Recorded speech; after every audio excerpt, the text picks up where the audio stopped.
executive actions he might reveal Thursday night. Mike? Lucas Tomlinson live on the North Lawn. Lucas, thanks a lot. For more on President Biden's struggling poll numbers, let's bring in our political panel. With me today is Coign Vice President Cassie Smedile and Third Way co-founder Matt Bennett. Welcome to both of you. So let's dig into these Fox News poll numbers out today. On President Biden's job performance, 42% approval, 58% disapprove. Is that a sign of trouble in an election year, Matt? It isn't great. Look, we would love to see better poll numbers right now, but we are 8 months out. I remember I was on a call with Frank Luntz, who's a very prominent pollster, at 6:30 p.m. on election night in 2016, he was predicting that Hillary Clinton would easily win the election. Yep. That was 2 hours before the polls closed. We're 8 months out, so a lot can happen between now and then. Fair point. I was traveling with the Clinton campaign, and they definitely thought they were going to win. All right, so we have President Biden's approval compared to his predecessors at the start of re-election year. Biden, 42%, Trump, 45% in 2020, Obama, 45% in 2012, and George W. Bush at 53% in 2004. Delaware Senator Chris Coons, a close ally of the White House, talked about some of the poll numbers today. What matters is how people vote. And we have consistently, as Democrats, overperformed polls, not just in the special election that just happened in Long Island and the midterms in 22, but in election after election.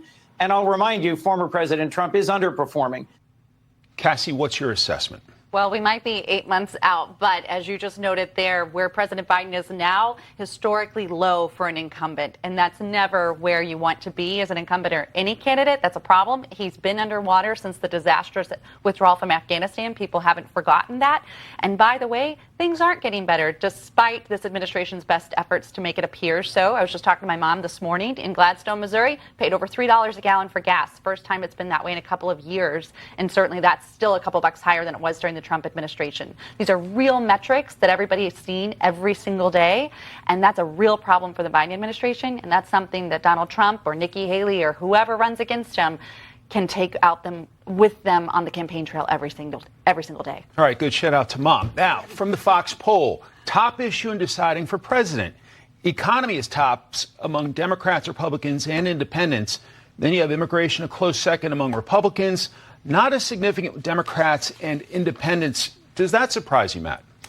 No, economy is always the top issue. And all due respect to your mom, I think that's just wrong. What we're seeing, and the Wall Street Journal has data on this today or yesterday, we're seeing confidence in the economy beginning to go up. The data is very, very solid. We are looking at incredibly low unemployment, incredibly low inflation moving into this year. People are still hurting from the big inflation that followed the pandemic.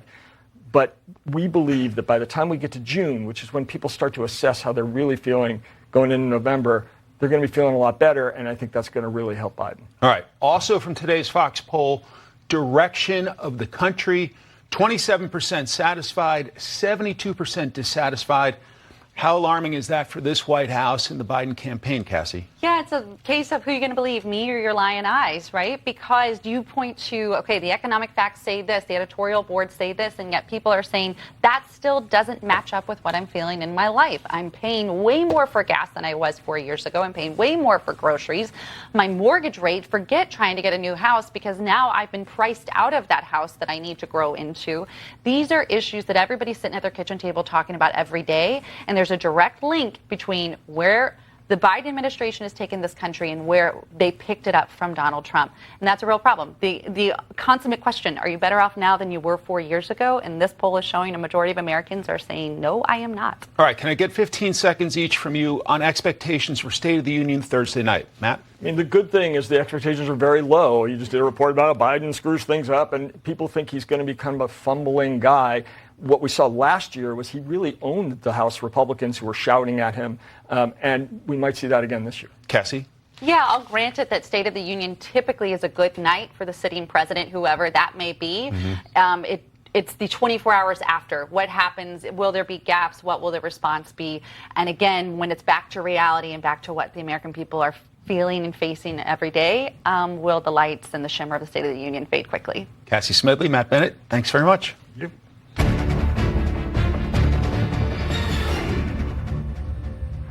Just this morning, Fox News obtained